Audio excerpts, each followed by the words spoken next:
Ya estamos en contacto entonces con la imagen en directo que nos va a mostrar el trayecto, seguramente del Santo Padre, hacia la sede de la Comisión Económica para América Latina y el Caribe. Ahí estamos apreciando, al igual que usted, los vehículos que preceden seguramente el Papamóvil. Una gran cantidad de gente se ha apostado en los alrededores de todo ese trayecto desde muy tempranas horas. Y bueno, ahí por los pañuelos, por los saludos, seguramente está por aparecer, no sé si será Papamóvil o vendrá en un vehículo cerrado, no tenemos esa información en este instante.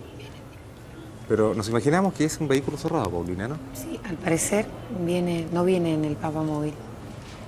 ¿Cuál es el nombre también que le habían dado hoy día en la mañana? No, la verdad es que no es un nombre que le hayan dado, sino que a uno de los encargados del Vaticano no le parece muy apropiado Papamóvil y él lo considera como un coche panorámico. Ah, ya. ¿No? Pero ahí está, precisamente. Ha llegado el Santo Padre Con respecto a dónde está en este momento y qué significado tiene esta comisión de la CEPAL, sería bueno decir que depende del Consejo Económico y Social de las Naciones Unidas y fue constituida en 1945 al término de la Segunda Guerra Mundial, con el objetivo de preservar a las generaciones venideras de las calamidades de la guerra, para velar por los derechos fundamentales del hombre y el valor y la dignidad de la persona humana, y para mantener el orden, la justicia y la paz, para promover el progreso social y observar los niveles de la vida dentro del concepto más amplio de la libertad. Y con respecto a ese mismo tema, don Ernesto, a su juicio, ¿cuáles son los alcances que tiene para nuestro país el que la sede de la CEPAL se encuentre en Chile? La CEPAL, por resolución de las Naciones Unidas, se ubicó en Chile, yo creo que en el gobierno de don Arturo Alessandri, o posteriormente, no me acuerdo bien, me encantaría saber. Lo averiguamos. Vamos a averiguar. Ahora, la importancia que esté en Chile es particularmente destacable para el caso nuestro, es que como la CEPAL es un grupo de estudio, un grupo de trabajo que hace informes, que hace observaciones en todo lo económico en Latinoamérica, nosotros tenemos la fuente de ese eje de sabiduría, por hablar así, aquí en Santiago mismo. Y gran parte de las reuniones importantes en este grupo se efectúan en la ciudad de Santiago, lo que es una gran ventaja. Y es un aporte, por decir así, como estábamos a decir, de tecnología económica muy cercana. El Santo Padre ha hecho su ingreso ya a la sede, es recibido, como ha ocurrido en cada una de sus actividades,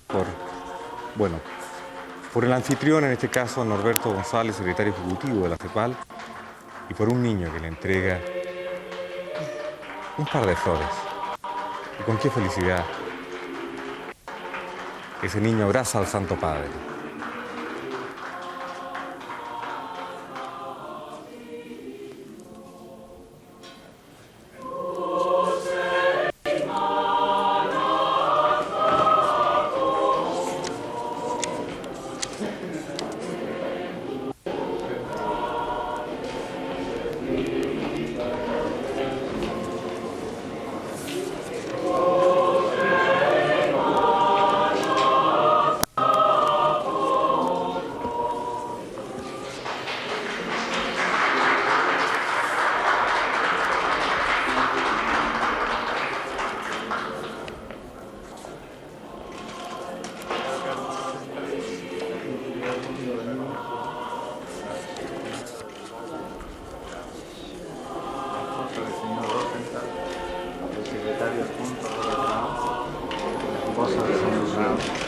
El señor Rembach, representante de las Naciones Unidas, el señor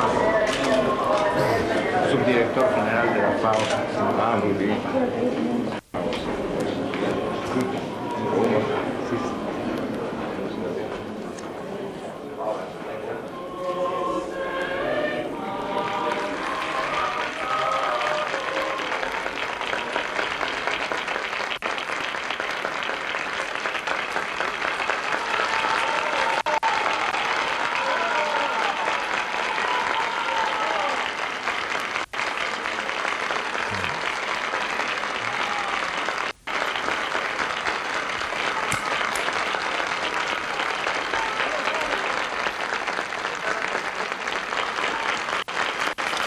Recordemos que estas reuniones del Santo Padre con diferentes representantes de lo que se denomina el mundo de la diplomacia, de los representantes extranjeros en las distintas actividades que se desarrollan, han sido bastante frecuentes.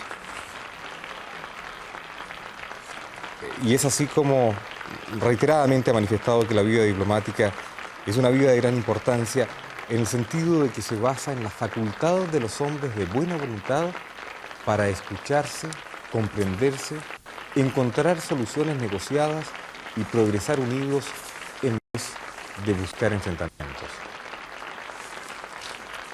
Como podemos apreciar, el Santo Padre insistentemente solicita a los diplomáticos que eviten los caminos traumáticos para la pacífica convivencia entre los pueblos y la vida de las personas. Y en esta oportunidad le corresponde al cuerpo diplomático acreditado en nuestro país escuchar el mensaje pastoral del Papa Mensajero de la Paz. Y de igual modo, por supuesto, lo aguardan los representantes de la CEPAL, entidad dependiente del Consejo Económico y Social de las Naciones Unidas.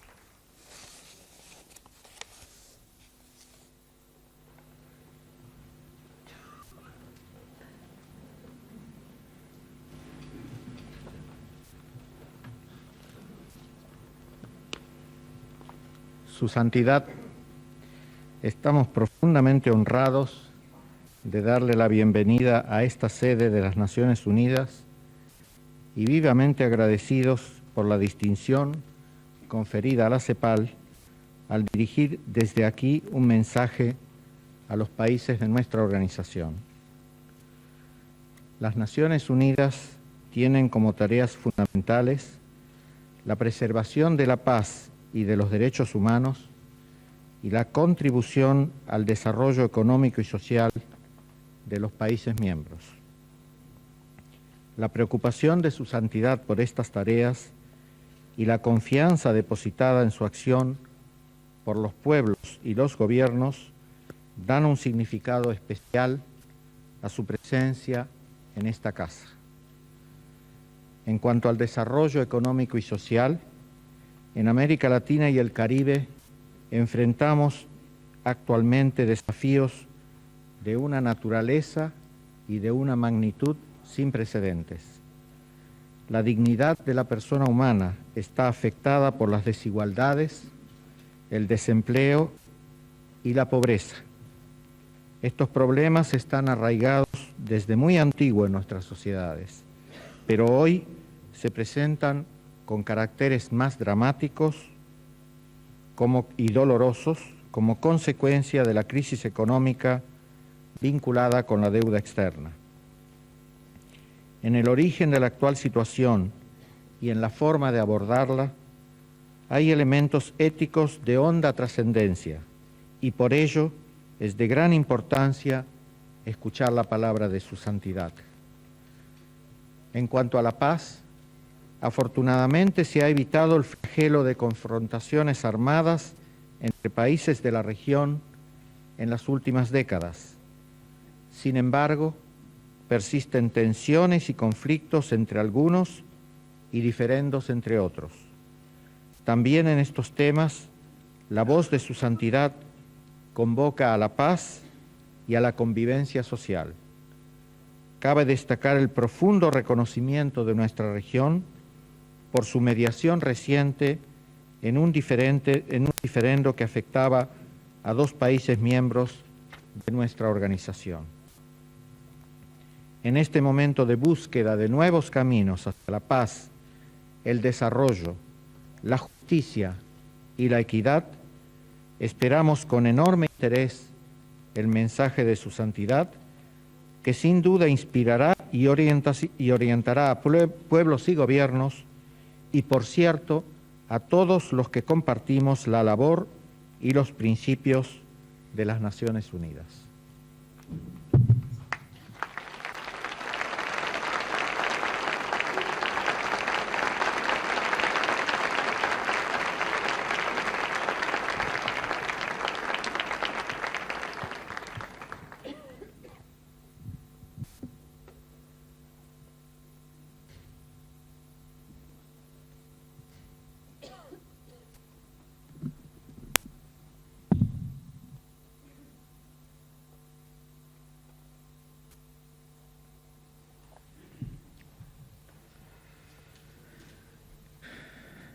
Excelencias, señoras y señores,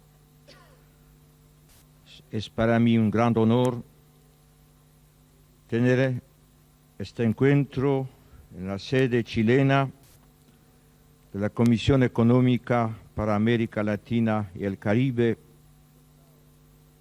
Deseo, en primer lugar, expresar mi más cordial saludo y agradecimiento a todos los presentes, en particular al señor secretario ejecutivo de la CEPAL, por la gentileza de invitarme y por sus amables palabras de bienvenida. Mi saludo se dirige igualmente a todo el personal de esta casa, centro principal de las Naciones Unidas en la región, a los señores representantes de organismos, agencias y entidades, así como a todos los distinguidos invitados. Mi presencia hoy aquí prolonga y reafirma la actitud de apoyo y colaboración que mis predecesores de feliz memoria han brindado a la Organización de las Naciones Unidas y que yo mismo quise hacer patente desde el comienzo de mi pontificado. Nuestra finalidad más importante es la de estudiar la situación económico-social de la región, formular y sugerir políticas económicas y realizar proyectos de cooperación internacional para bien de esta vastísima área del planeta, de cuya inicial evangelización nos preparamos gozosamente a celebrar su 5º centenario. El solo enunciado de vuestra tarea permite ya comprender el gran interés que por ella siente la Iglesia. Compartimos un mismo problema bajo perspectivas que, aunque sean diversas, no dejan de ser a un tiempo complementarias. En efecto, lo que constituye una preocupación para vuestro pensamiento es también objeto de solicitud, de continuo desvelo para la Iglesia, cuya misión se centra en servir al hombre en la plenitud de sus dimensiones, como criatura de Dios, como destinatario de la salvación en Cristo. Es bajo la luz propia de la ley divina natural y de la doctrina social de la Iglesia que deseo en esta tarde reflexionar con vosotros acerca de algunos temas de particular urgencia y que a todos nos afectan.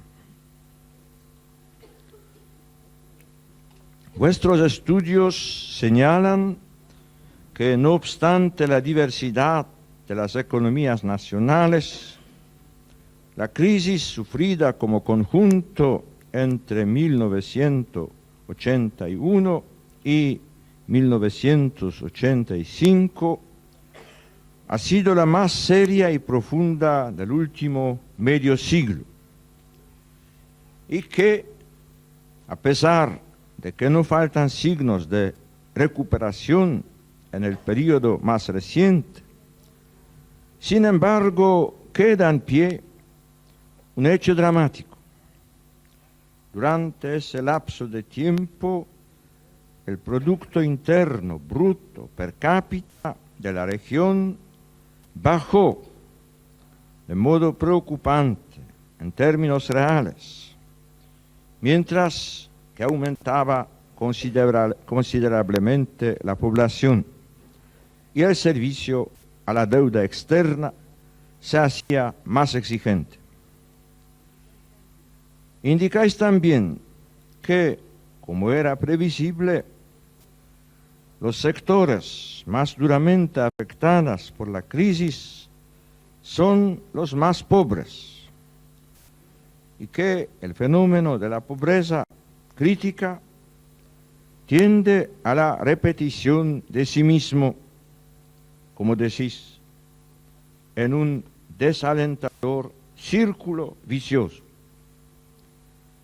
Es cierto que no os habéis limitado a un diagnóstico solamente negativo. Me alegro de saber que veis posibilidades de reajuste y progreso, las mismas que con esperanzador denuedo encerráis en la fórmula de un círculo virtuoso, de sentido inverso entre producción, empleo, crecimiento y equidad. Mas el panorama general se presenta ciertamente sombrío. Al igual que yo, estoy seguro de que tras el lenguaje conciso de cifras y estadísticas, vosotros descubrís el rostro viviente y doloroso de cada persona, de cada ser humano indigente, marginado, con sus penas y alegrías, con sus frustraciones, con su angustia y su esperanza en un futuro mejor. Es el hombre, todo el hombre, cada hombre, en su ser único e irrepetible, creado y redimido por Dios, el que asoma con su rostro personalísimo su pobreza y marginalidad indescriptiblemente concretas, tras la generalidad de las estadísticas. Ecce homo.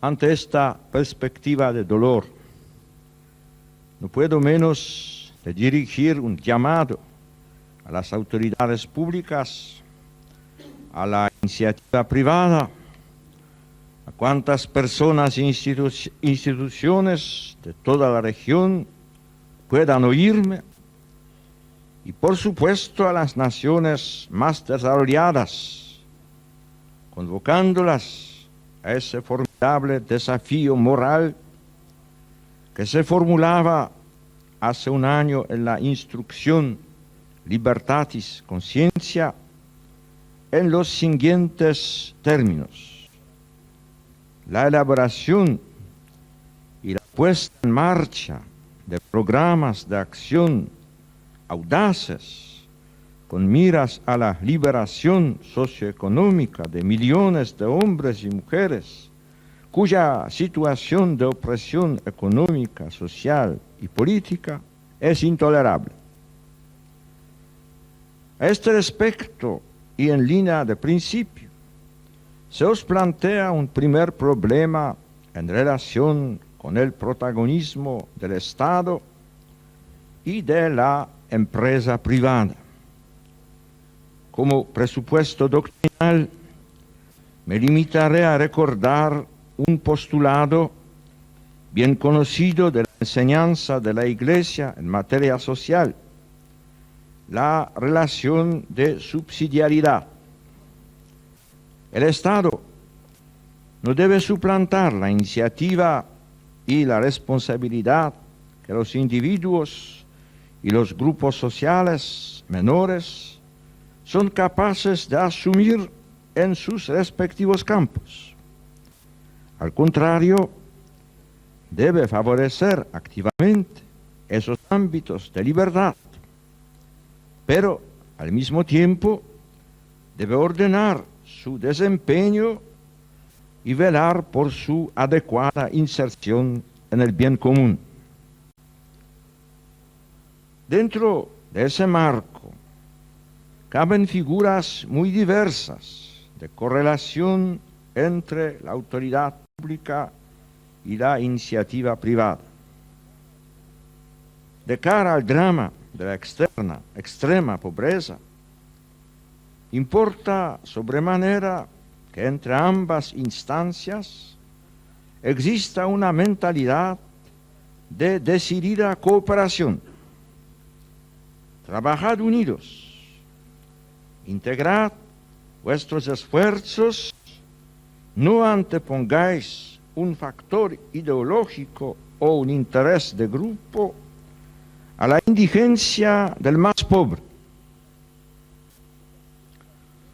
El desafío de la miseria es de tal magnitud que para superarlo hay de recurrir a fondo al dinamismo y a la creatividad de la empresa privada, a toda su potencial eficacia, a su capacidad de asignación eficiente de los recursos y a la plenitud de sus energías renovadoras.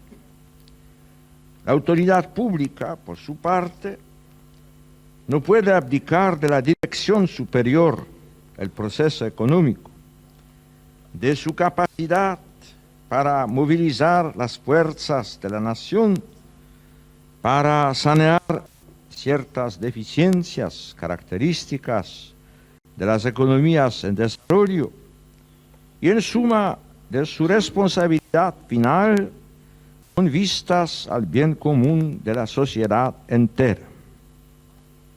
Pero Estado y empresa privada están constituidos finalmente por personas.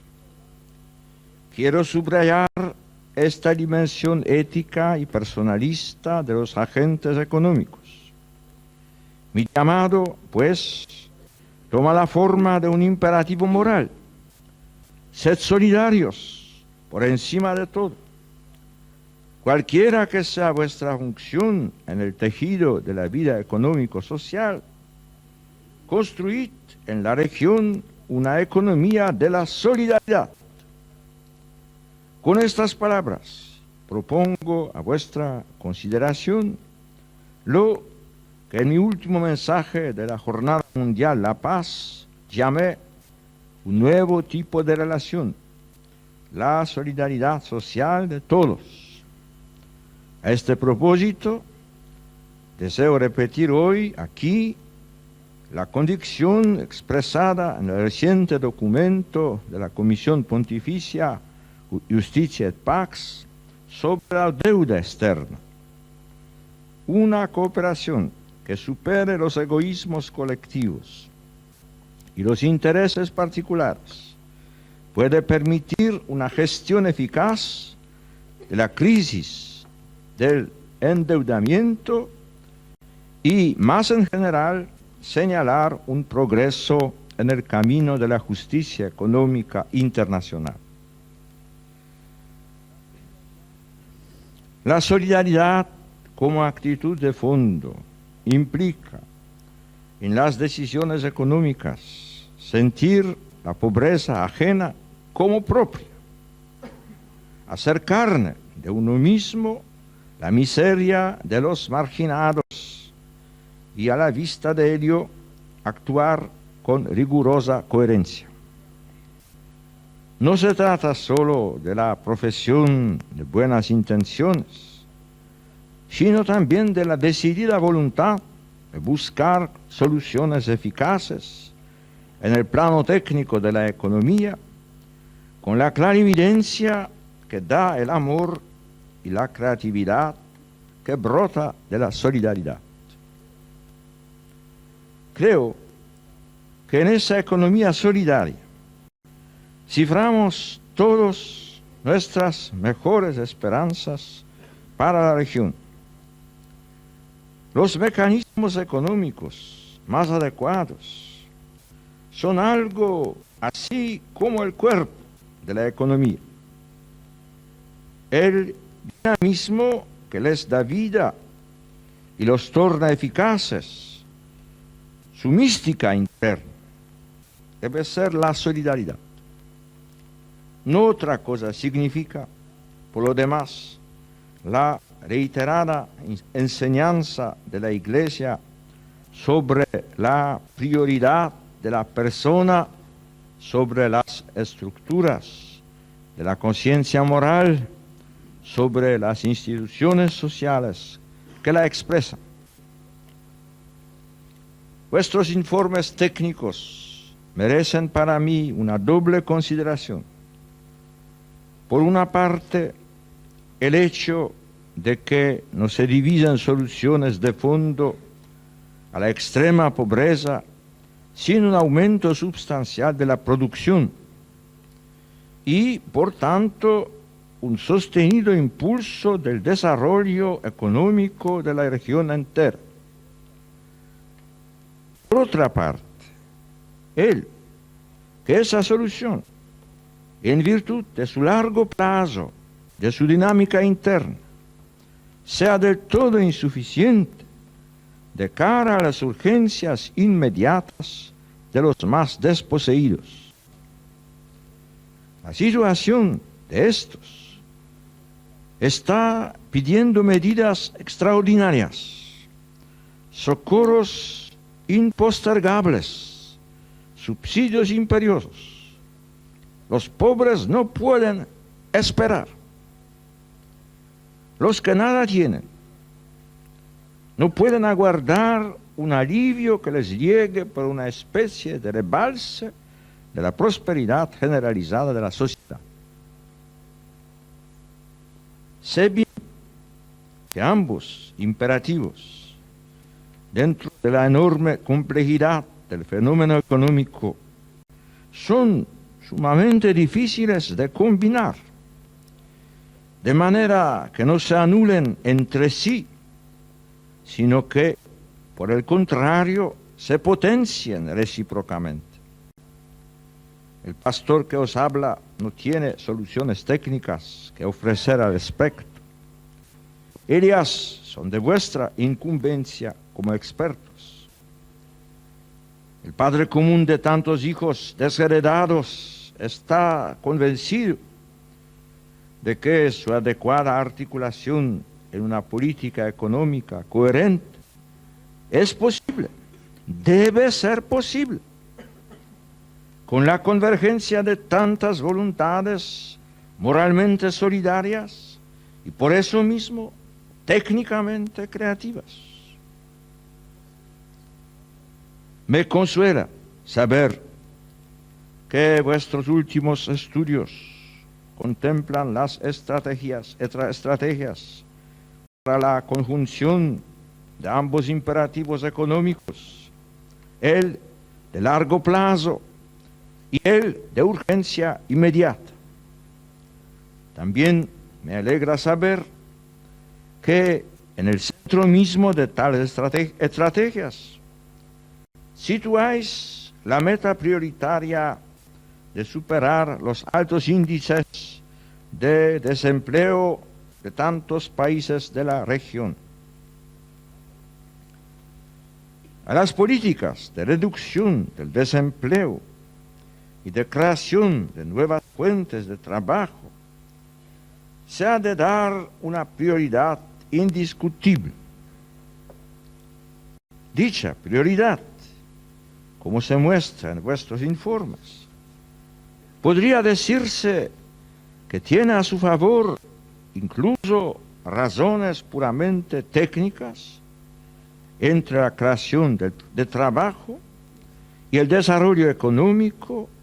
Hay una relación recíproca, una causalidad mutua, una dinámica fundamental del círculo virtuoso antes señalado. Permitidme, sin embargo, que insista en la razón profundamente moral de esta prioridad del máximo empleo. Los subsidios de vivienda, nutrición, salud, etc., otorgados al más indigente, le son del todo indispensables. Pero él, podríamos decir, no es el actor en esta acción de asistencia, ciertamente loable.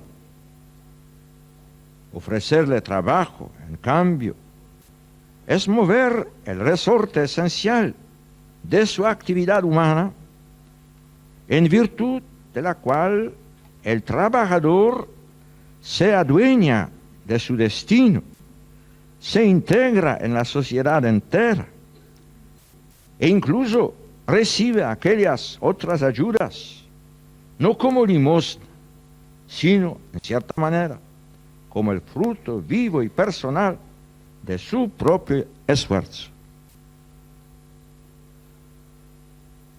Los estudios sobre la psicología del desempleado confirman vigorosamente esta prioridad. El hombre sin trabajo está herido en su dignidad humana. Al convertirse otra vez en trabajador activo, no solo recupera un salario, sino también aquella dimensión esencial de la condición humana, que es el trabajo, y que en el orden de la gracia es para el cristiano su camino ordinario hacia la perfección. Vuestros cuadros más recientes del desempleo de la región son estremecedores. No descansemos hasta no haber hecho posible a cada habitante de la región el acceso a ese auténtico derecho fundamental que es para la persona humana el derecho correlativo al deber de trabajar. El trabajo estable y justamente remunerado posee, más que ningún otro subsidio, la posibilidad intrínseca de revertir aquel proceso circular que habéis llamado repetición de la pobreza y de la marginalidad. Esta posibilidad se realiza, sin embargo, solo si el trabajador alcanza cierto grado mínimo de educación, cultura y capacitación laboral, y tiene la oportunidad de dársela también a sus hijos. Y es aquí, bien sabéis, donde estamos tocando el punto neurálgico de todo el problema. La educación, llave maestra del futuro, camino de integración de los marginados, alma del dinamismo social, derecho y deber esencial de la persona humana. Que los estados, los grupos intermedios, los individuos, las instituciones, las múltiples formas de la iniciativa privada, concentren sus mejores esfuerzos en la promoción educacional de la región entera. Las causas morales de la prosperidad son bien conocidas a lo largo de la historia. Ellas residen en una constelación de virtudes: laboriosidad, competencia, orden, honestidad, iniciativa, frugalidad, ahorro, espíritu de servicio, cumplimiento de la palabra empeñada, audacia. En suma, amor al trabajo bien hecho. Ningún sistema, estructura social puede resolver como por arte de magia el problema de la pobreza al margen de estas virtudes. A la larga, tanto el diseño como el funcionamiento de las instituciones reflejan estos hábitos de los sujetos humanos que se adquieren esencialmente en el proceso educativo y conforman una auténtica cultura laboral. Finalmente, permitidme una palabra a propósito del importante trabajo desarrollado por el Centro Latinoamericano de Demografía, organismo de la CEPAL. Sé bien que el aumento de la población parece sumarse a los problemas ya reseñados de la región y sentirse como una pesada carga. Os repetiré a este propósito las conocidas palabras del Papa Pablo VI a la FAO en 1970. Ciertamente, ante las dificultades que hay que superar, existe la gran tentación de usar la autoridad para disminuir el número de los comensales, más que multiplicar el pan a repartir. Aún dentro del problemático contexto de la economía, la vida humana conserva en su núcleo más íntimo y sagrado ese carácter intangible que a nadie es dado manipular sin ofensa a Dios y daño a la sociedad entera.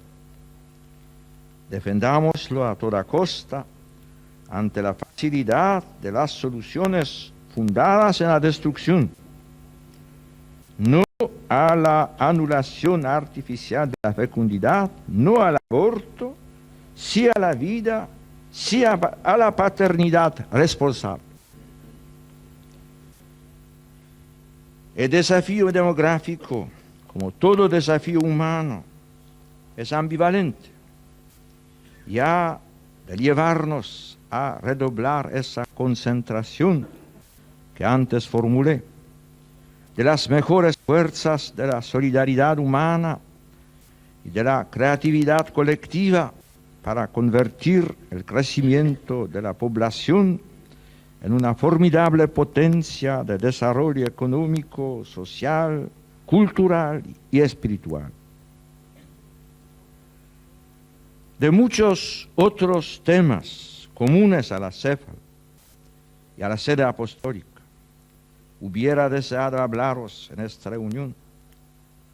He querido centrarme en la extrema pobreza que está en el centro mismo de vuestra solicitud y que es una dolorosa espina clavada en mi corazón de pastor de tantos fieles en los amadísimos países de esta vasta región del mundo.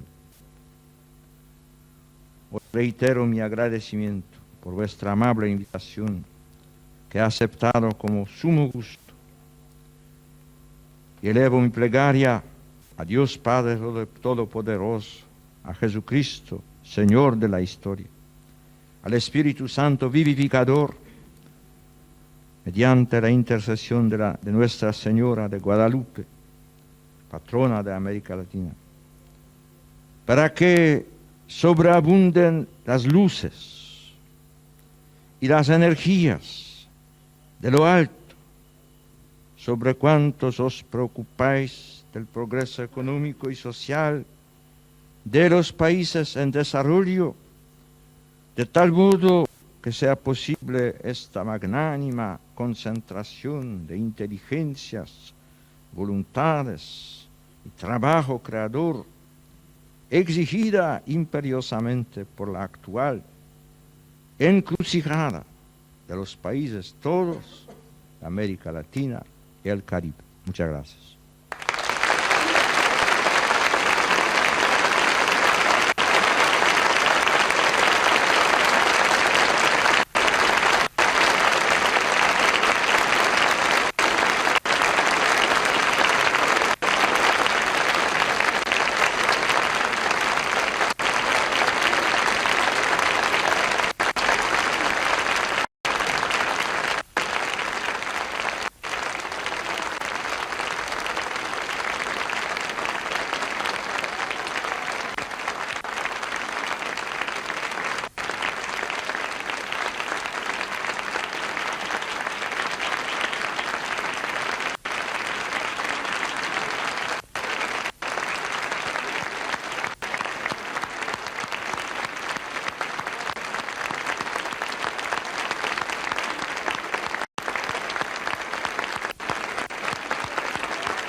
Su Santidad, agradecemos emocionados su mensaje que deja una huella muy profunda en la conciencia de todos los que trabajamos por el desarrollo económico y social de nuestra región.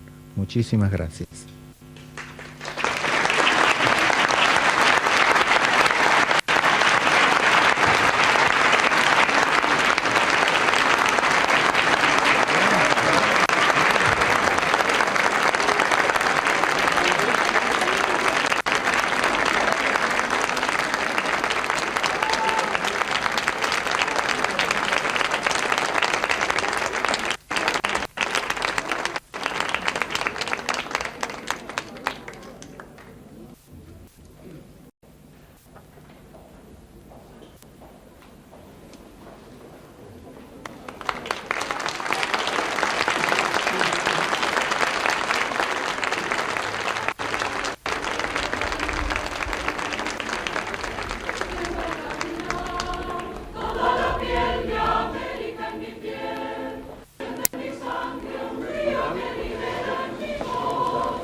Además de la bendición de la medalla que nos entrega la ministra, va a haber una linterna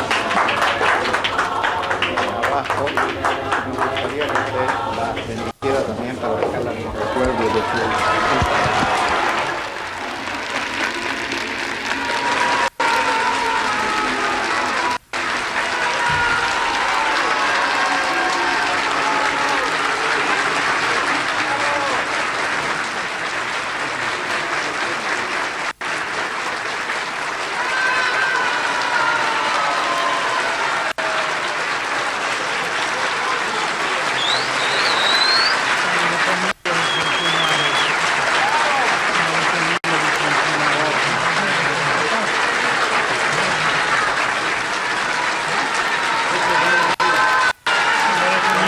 funzionari che non potevano andare dentro i funzionari internazionali. Todos conocemos los esfuerzos de su santidad en favor de la paz. En representación del personal de la CEPAL y de las agencias de las Naciones Unidas en Santiago, Viviana Soledad Antía, del pabellón CEPAL de la Ciudad del Niño, hará entrega de la Medalla de la Paz de las Naciones Unidas a su santidad Juan Pablo II. Rogaría a su santidad dar su bendición a la copia de la medalla que quedará en esta casa y al personal de la familia de las Naciones Unidas aquí reunido.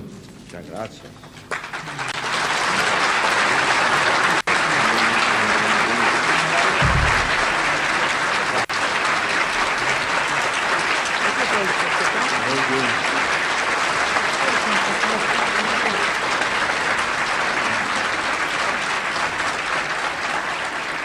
Agradezco de corazón esta buena acogida.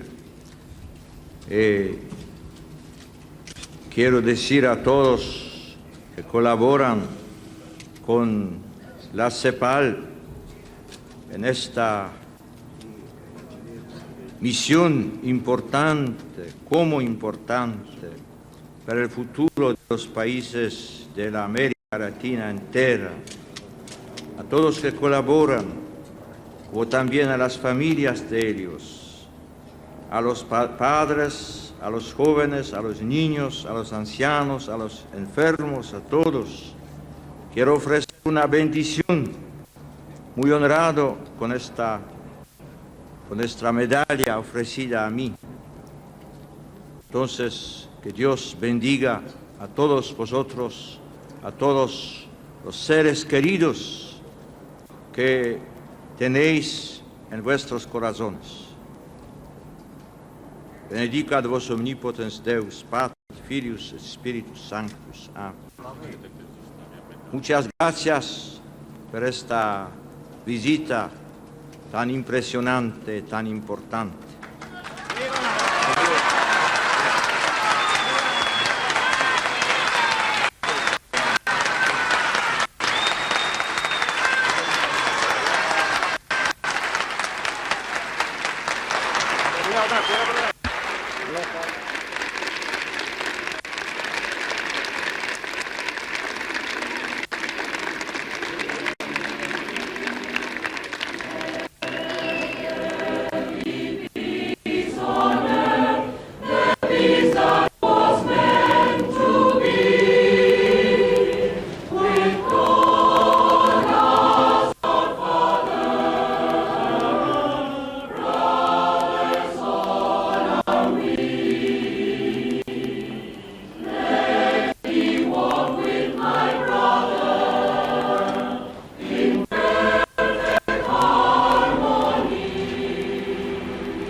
Está culminando otra de las actividades del Santo Padre y sin lugar a dudas que la característica vuelve a sorprendernos.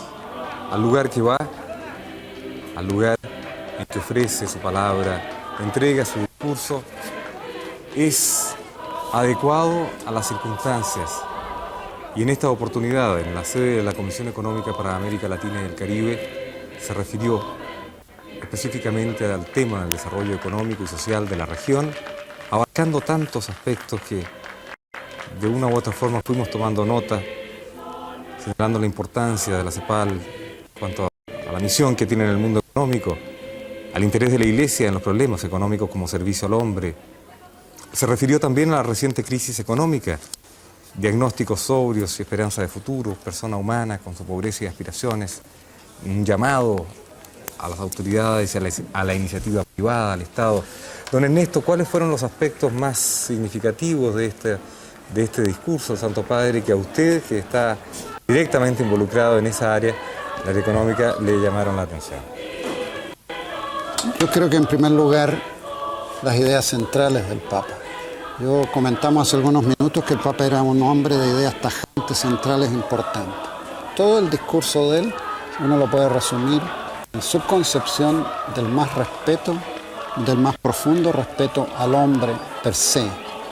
Y todo el mecanismo económico y las recomendaciones que se le hacen están basadas en este profundo sentimiento humano.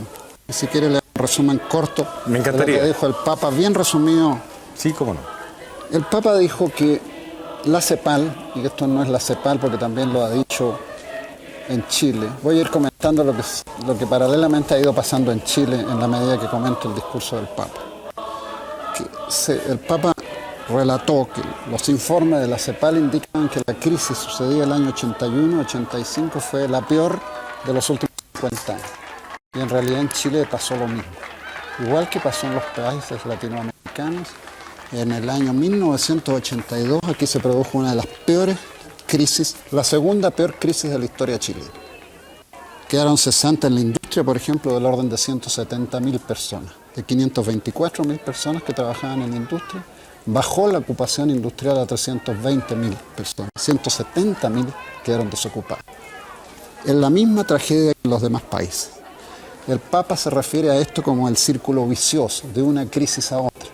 Y con una elegancia increíble propia de él, se refirió a que él era promotor de lo que llamaba el círculo virtuoso. Y en el círculo virtuoso estamos trabajando los industriales chilenos. Él dijo que el círculo virtuoso era crear producción, empleo, crecimiento y equidad. Fíjese que bien sintetizado. Y que coincide exactamente con los empresarios chilenos. Nosotros hemos discutido muy largo y muy profundamente y estamos exactamente en la línea del círculo virtuoso. Después el Papa se refirió, y lo hizo con energía como de costumbre, al hecho de que la pobreza más grave tomaba la más alta carga en estas crisis. Y es así. La gente que tiene un buen pasar, que vive bien, puede bajar un poco su estándar de vida. Pero aquella que apenas le da a comer a sus hijos, tiene que bajarle el fósforo de los huesos a los hijos para seguir viviendo. En consecuencia, el Papa tiene toda la razón que el problema hay que enfocarlo, no hay duda ninguna, respecto de cómo mejorar la pobreza, cómo bajar a la gente que está en estado paupérrimo. Se refirió enseguida a la relación del Estado con la iniciativa privada. Y dijo, y lo voy a repetir, el Estado no debe suplantar la economía, la iniciativa y la responsabilidad de los individuos. Y los grupos sociales menores son capaces de asumir en sus respectivos campos muchas de estas responsabilidades. Al contrario, el Estado debe favorecer activamente esos ámbitos de libertad, pero al mismo tiempo debe ordenar su desempeño y velar por su adecuada inserción en el bien común. Exacto. La gente que trabaja en la iniciativa privada debe producir empuje, debe generar el máximo de riqueza posible. La función real del Estado debe ser controlar que esta función se haga dentro de las normas que el Estado mismo debe dictar para que no se generen, entre otras cosas, más pobreza o se reparta mejor la riqueza. Después el Papa habló de una economía de solidaridad, que todos los economistas del mundo deben ponerse de acuerdo para generar una recuperación que esté basada en un sistema económico con la máxima solidaridad. No hay nadie que no pueda coincidir con él. Él mismo se confiesa que tiene cierta ignorancia en estas materias y nadie puede definir claramente este sistema. Él, con su fe y con su solución premonitoria que tiene, él cree que un sistema basado en la solidaridad debe funcionar. Yo también creo. Después, el Papa insiste en que los pobres no pueden esperar. No hay duda ninguna que cuando se está en la extrema pobreza, la espera debe ser dolorosísima. En eso coincidimos todos. Enseguida hace una reflexión bien importante. Dice que a su juicio las prioridades esenciales debe ser dar más trabajo a la gente. En el fondo, suprimir la cesantía. Después, el Papa tiene cosas de sentido común simple, yo lo estoy diciendo desde hace mucho rato. Dice que hay que suprimir la cesantía y hacer cualquier esfuerzo por suprimir la cesantía. Después dice que es importante que a los trabajadores y a la gente se les entregue habitación, subsidios de habitación. En el fondo se refiere a las casas, que la gente tenga casas y tenga fórmulas de manejar la salud. Después se refiere a la educación. Cree él que la educación, y particularmente la educación en el trabajo, genera mejores operarios, gente más capaz de salir de la crisis. Y finalmente se refiere a la moral y a la ética en el trabajo. Dice que solo trabajando honradamente, fuertemente, con sinceridad, sin fallas, en el fondo lo interpreto yo así, con una moral estricta y ética, tanto de parte de los empresarios, yo lo estoy agregando, como de los trabajadores, podemos salir de esta materia. Esa es la esencia sustancial, cortísima, probablemente demasiado corta, de lo que el Papa dijo, sin perjuicio que él lo dijo elegante y bien dicho. Yo lo estoy resumiendo mal y con palabras muy achilenadas. Usted ha resumido en forma brillante, don Ernesto, lo que ha sido realmente este discurso. el Santo Padre referido precisamente a lo que es el desarrollo económico y social de una región que ha experimentado precisamente las características que usted señalaba y que el Papa, desde luego, con su lenguaje también lo hizo. Y me llamó la atención también al final, a propósito cuando se refirió al Centro Latinoamericano de Demografía, ¿no es cierto?, en el crecimiento de la población, el desarrollo económico, sí estaba muy presente ese respeto a la vida, que en el fondo es algo que él ha repetido, es un mensaje, no al aborto, sí a la vida. Estas regulaciones demográficas no pueden contemplar, en definitiva, digamos, prácticas que puedan llevar a prácticas de carácter abortivo. Paternidad responsable. Exacto, es mejor multiplicar los panes que reducir los comensales. Fue una frase elegantísima y muy atractiva. Otra cosa que me llamó la atención a mí fue que en forma se preocupa mucho del hombre, siempre está presente el hombre, ¿no es cierto? Como el ser humano. Dijo en un momento determinado, tras el lenguaje conciso de cifras y estadísticas, vosotros descubrís el rostro viviente y doloroso de cada persona. O sea, planteó, digamos, en un momento determinado que no podemos mirar solo números, ¿no es cierto? Pero a mí me gustaría al revés, fíjate. A ver. Porque si bien es cierto, con el Papa gozamos, la filosofía se nos va a terminar el lunes. Y vamos a tener que volver a las cifras y al trabajo. A la realidad. A la realidad. Pero usted... En consecuencia, me encantaría, si ustedes tienen paciencia, nosotros tenemos mucha paciencia, que comentáramos cómo se han desarrollado las cosas chilensis puras en relación a lo planteado por el Papa. Encantado. Eso es importante. Bueno, ¿cómo lo ha visto usted desde ese ¿Cómo lo veo yo? ¿Y cómo lo vemos los empresarios, los industriales? Mire, yo creo que el país tiene conciencia. Se ha hecho todas las encuestas posibles. Ustedes saben que aquí el país es un país politiquero hasta el alma. Pero cuando se le pregunta a la gente cuál es su posición fundamental, lo político o el trabajo, dicen yo, lo que me interesa es tener trabajo. Entonces, en esto coinciden también fundamentalmente los empresarios. En la Sociedad de Fomento Fabril, en la Confederación de la Producción del Comercio, hemos hecho esfuerzos increíbles para que haya trabajo en Chile. Hemos hecho todas las posibilidades que a la iniciativa privada que la llama el Papa, hemos avanzado en esos campos. Y ha sucedido, a su turno, yo diría que el gobierno, la autoridad económica lo ha hecho bien. Hay que ser sincero, uno puede atacar políticamente al gobierno, pero esta expresión yo se la he oído aún a los opositores al gobierno. La autoridad económica ha actuado elegantemente bien. Ha actuado bien, ¿por qué? Porque ha equilibrado la economía chilena. Los demás países, como les consta el plan, por ejemplo, el Brasil tiene un hoyo inmenso con su plan cruzado fracasado. Claro. La Argentina con su plan austral súper fracasado. Para el Perú, más vale no menear, yo no quiero meterme en asuntos diplomáticos graves. Se va a enojar el embajador que vive al frente de mi casa. Sí. Le va a pedir una explicación. Explicación, pero yo soy muy amigo de él y él me va a tolerar.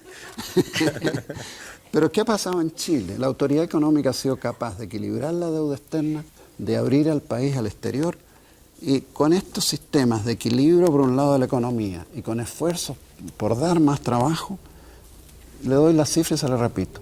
En la industria se han vuelto al trabajo los 170.000 trabajadores que quedaron cesantes. Y eso pasó a fines de 1986. Ahora nos queda para adelante tomar el crecimiento. De aquí para adelante estamos tomando más gente que antes de la crisis. Es un avance. No es el mismo récord de otra gente en Latinoamérica. No quiero repetir los mismos países que fallas diplomáticas. Que no solo son vecinos limítrofes, sino que además son vecinos suyos. Por favor. Otro aspecto. La cesantía en Chile en el promedio también ha bajado. La cifra es 8,5% de la última encuesta del último trimestre.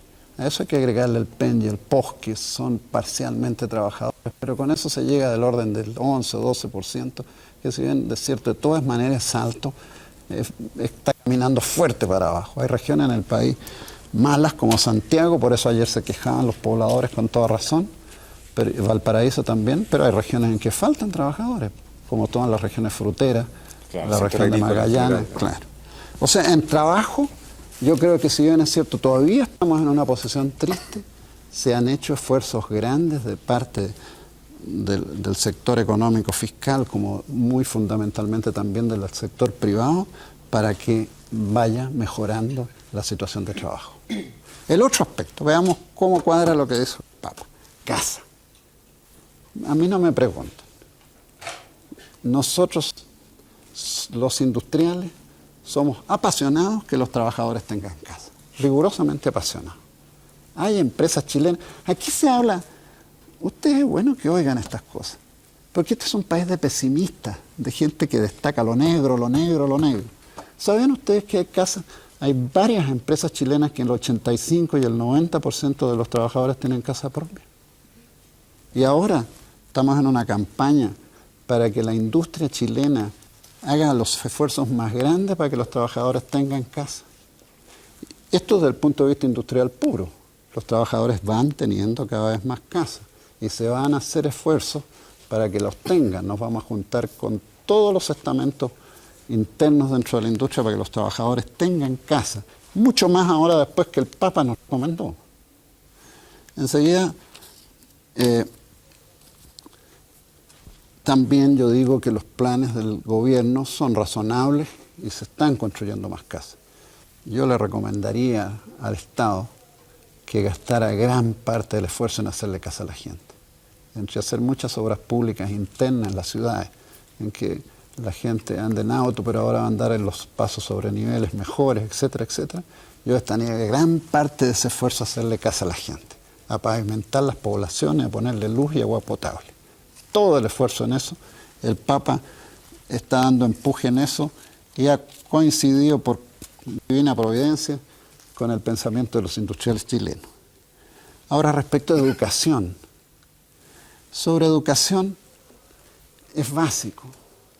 Un empresario educado que conozca su materia, que tecnológicamente sea capaz de manejar la fabriquita, la fábrica grande o de cualquier tamaño que está trabajando, es mucho mejor empresario que el ignorante.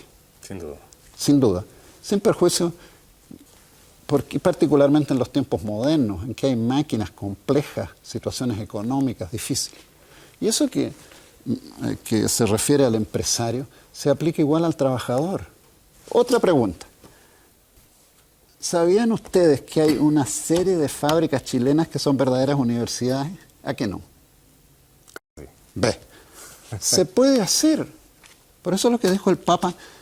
Yo dije hace mucho rato que el Papa es un hombre práctico. Se puede hacer. Hay muchas empresas, pero muchas empresas en Chile. Y en Chile se están haciendo esfuerzos. Pero hace muchos años las empresas industriales tienen cursos de capacitación para sus trabajadores. Y los trabajadores son tan sufridos que se levantan, inician casi todos turnos a las 7 de la mañana, salen a las 4 de la tarde o a las 3 de la tarde, con media hora de colación, cansados, y un alto porcentaje grande en muchas fábricas, los trabajadores en verse irse derecho a su casa, a conversar con sus hijos, a estar con su señora, se van a clase. Y de distintos tipos de clase. Clase primero en que se les enseña la tecnología interna del manejo físico y químico y mecánico del equipo y de las cosas que manejan en la técnica pura de la fábrica. Y hay un montón de fábricas también que tienen cursos humanísticos, en que trabajadores pueden aprender inglés, pueden aprender español, pueden terminar su gramática bien. O sea, en esto el Papa le ha dado en el clavo como siempre le ha dado. Y nosotros coincidimos totalmente. Y nosotros hemos pedido, y la Sociedad de Fomento Fabril ha hecho esfuerzos enormes para que gran parte de las industrias se transforman, las grandes en universidades y las chicas en colegio y las más chicas en kindergarten, pero que todas ellas hayan cursos y mejoramiento en la educación. Los trabajadores japoneses, ¿ustedes creen por qué es el milagro japonés? Aquí ninguna de ustedes me contesta. Por ahí debe estar un poco la... Exactamente. La ¿Sabía usted que los trabajadores japoneses, el 90% tienen terminado el cuarto año medio, lo que se llamaba antihumanidades? Terminado. El hombre que estaba barriendo su cuarto en el hotel, ese es un hombre que puede tener un año de universidad. Entonces, está el tecnicismo actual que se necesita gente súper educada en la industria. Por eso los japoneses han barrido, además porque trabajan casi como el Papa. Además que desde luego la educación, la capacitación es un signo no solo de progreso personal, sino que propio del desarrollo de los países y casi básico, don Ernesto. Fundamentalísimo. Ahora, Se podría decir, don Ernesto, que tanto la empresa fiscal como la empresa privada vamos por la línea de lo que dice el Papa. El gobierno ha invertido un alto porcentaje del presupuesto de la nación en obras sociales y le ha dado primera prioridad a este ítem. Entonces estamos en la línea, digamos, de lo que el Papa yo pide. diría que estamos en la línea. Siempre hay que gastar más dinero en estas cosas. Lo importante, como también el Papa lo dice, de dónde hacer un plan económico que produzca este dinero. Ahí esta mañana dijo que era más fácil ponerle nombre a la fundación Juan Pablo que la gente que había aportado el dinero. Este es el mismo caso. Ahora, para terminar, el Papa se refirió a otra cosa fundamentalísima, muy justo, y es lo que más es necesario predicar entre los trabajadores y particularmente entre los industriales, entre todo el mundo. La moral y la ética.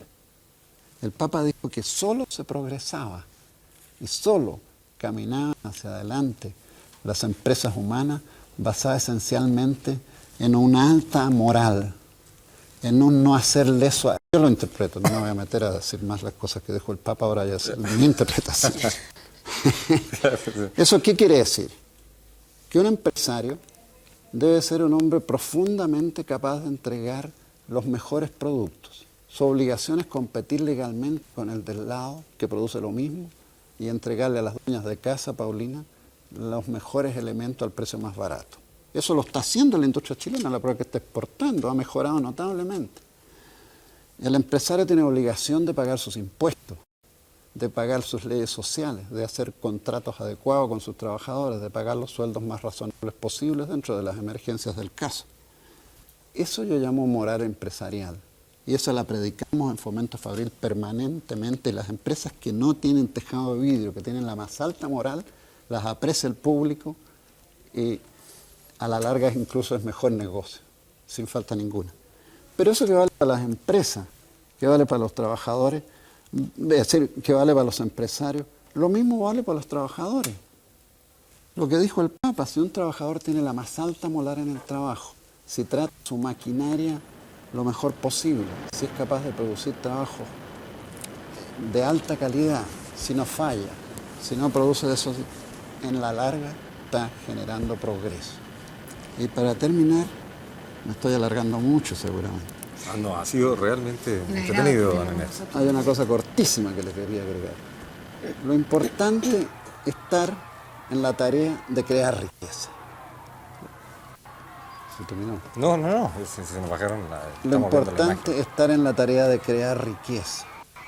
Los empresarios en Chile somos gente muy mal cotizada en la bolsa del pensamiento de nuestros conciudadanos. Creemos que somos unos frescos, unos subidores de precios, pero no es así. Los empresarios y los trabajadores de las industrias somos generadores de riqueza. Y la única manera real en el fondo, y coinciden conmigo, de suprimir la pobreza es francamente generando riqueza. Sin duda. Sin duda. Y después que el Estado reparta bien esa riqueza. Nosotros estamos muy orgullosos con los trabajadores industriales de estar en esa línea de crear riqueza.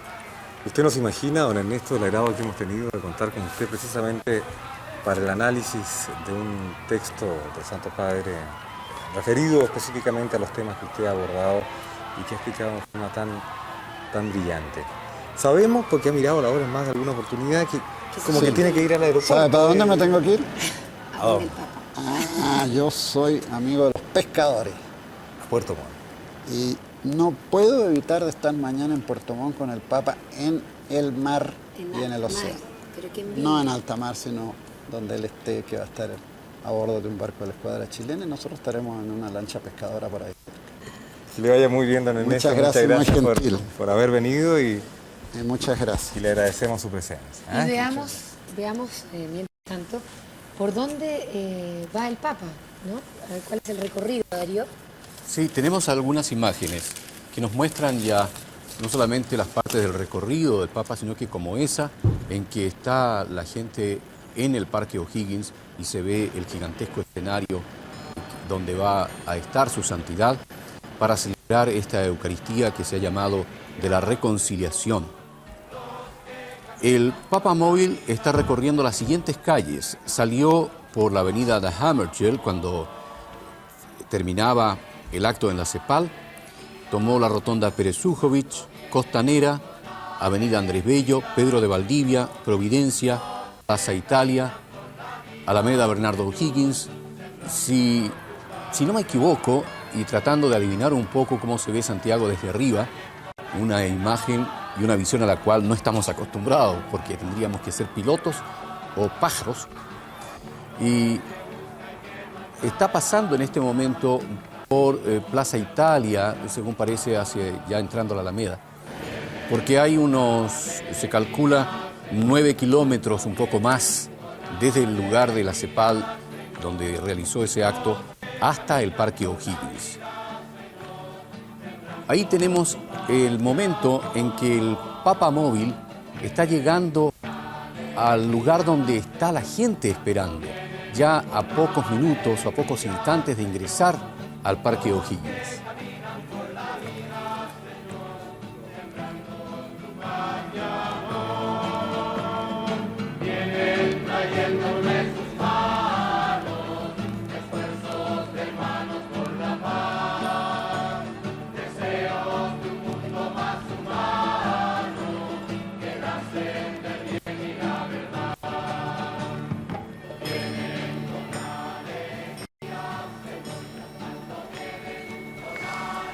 Bueno, durante este último tiempo se han dado a conocer aspectos de la corta existencia de Juanita Fernández Solar o Teresita de los Andes, como la llaman cariñosamente los miles de devotos que concurren mes a mes hasta el convento de la Orden de los Andes, donde se encuentran sepultados sus restos.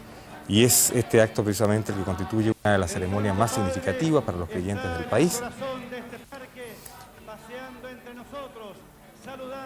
Y se dice que un aplauso cerrado para el Santo Padre. Ahí ya tenemos sonido, tenemos imagen, tenemos una imagen multicolor, multitudinaria, realmente espectacular.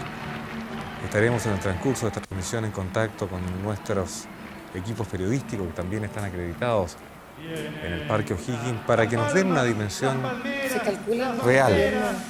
Pero se calculan aproximadamente 1 millón de católicos, ¿no?, quienes han superado la capacidad de la elipse del Parque O'Higgins. Eso es más o menos lo que se calcula. Vamos a ver si luego del encuentro llegamos a esa cifra o son menos. Pero es realmente hermoso. Sin lugar a dudas, todos los encuentros de su santidad con el pueblo de Chile han sido multitudinarios. No tan solo los lugares destinados para dichos encuentros, sino que en las calles siempre ha habido una cantidad enorme de gente esperando su paso. Curiosamente, el acto en el Parque O'Higgins se había programado para las 5 de la tarde y 10 minutos, y nosotros pensamos que no se iba a cumplir ahora porque el acto en la CEPAL se atrasó un poco, según pudimos apreciar. Sin embargo, son las 5:10 precisamente, y podemos decir que este acto ya se ha iniciado con el ingreso del Santo Padre a este recinto donde miles y miles de personas han acudido a ver y escuchar la palabra del mensajero de la paz.